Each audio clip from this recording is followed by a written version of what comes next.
Welcome back everyone, I hope you're having a fantastic day. This is the first episode in a video series I'll be creating for you all on how to use MidJourney Commands.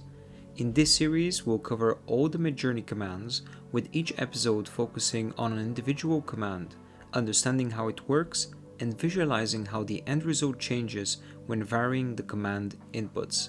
So let's get started. The first command which we'll be exploring is the Stylize command. The way that it is defined in the MidJourney manual is that it changes how artistic you want your generation to be. In other words, it allows you to communicate to MidJourney how much artistic freedom you want to allow it. The way that you do that is simply by adding --s at the back of your prompt and specifying a number between 625 and 60,000. You're able to specify any number in this range, and the rule is that the lower that the number is, the less artistic freedom you're allowing to MidJourney.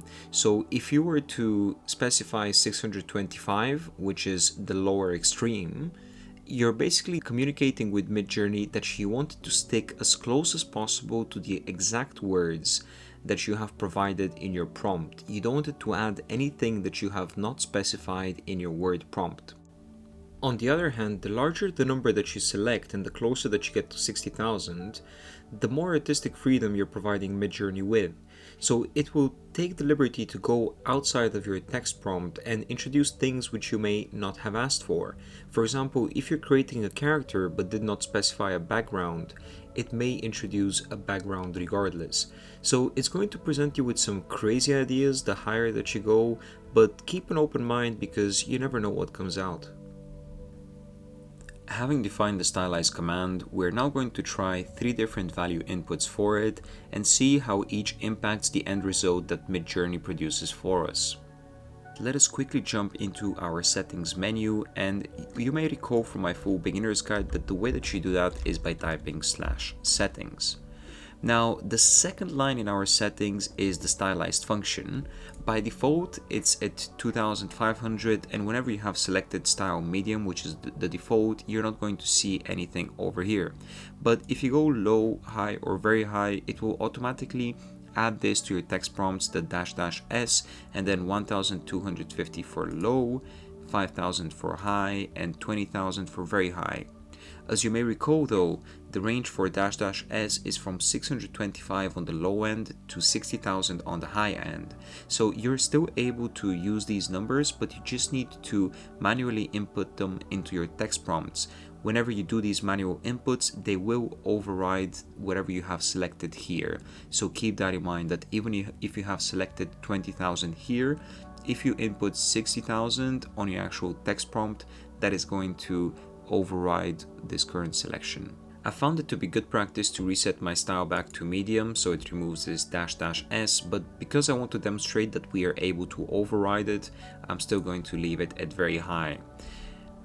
We're now going to run the same text prompt with 3 different levels of stylized: 625, 5000, and 60,000.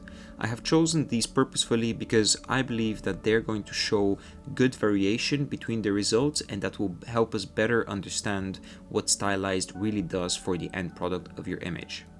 Let us begin with our first one. We begin always by /imagine.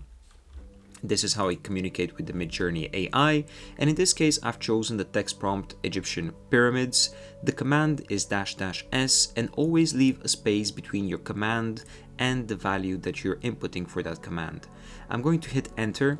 That's going to start loading. I'll run the other 2 prompts as well with the 5000 and the 60,000, and I'll be back in just a second. We have now received the 3 sets of images that we requested, corresponding to the 3 different levels of stylization inputs that we provided. At 625, we communicated with MidJourney that we wanted to stick as close as possible to our text prompt and not stray too far away in terms of creative direction. And this is exactly what it has done.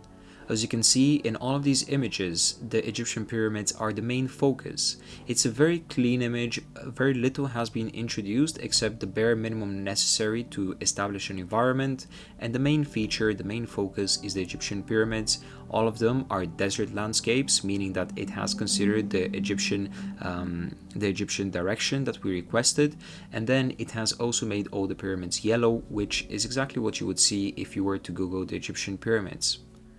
In our second set of images corresponding to S5000, we can already see that there's a lot more going on compared to our first set, where the pyramids were the main focus of the composition.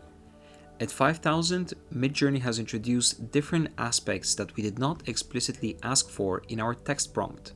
For example, looking at the first image, we can see a mountain in the background, an obelisk and a lake next to the pyramids, and we seem to be observing this entire scene from a hillside. The shot is a lot more dynamic. We're also not sure if these are the Egyptian pyramids, as they seem to be otherworldly. Observing these results, we can see that the higher level of stylization we provide, the more creative MidJourney becomes and presents us with its own ideas following our initial direction. The result obtained from 5000 seems to be a lot more suitable to more of a sci-fi or game concept art creative direction. And finally, the result from 60,000 seems to be abstract art. MidJourney has identified the shape of a pyramid or triangle and used that as a very loose guide in the creation of these images. That being said, 60,000 is way too high to obtain an accurate result following your text prompt, but instead should be used if you're chasing an abstract art direction. If you're aiming for realism or something close to realism of your text prompt, then I would recommend lower stylization levels. I hope you found this explanation, exploration, and experimentation with the style command useful and can create your art with MidJourney with an understanding of the command and with a little less guess factor. Stick around for the next video in the series where we'll break down the image weight command and how to use that in the creation of your own AI art. Don't forget to like and subscribe if you enjoyed this video and want to see more in the coming days. Thank you for watching.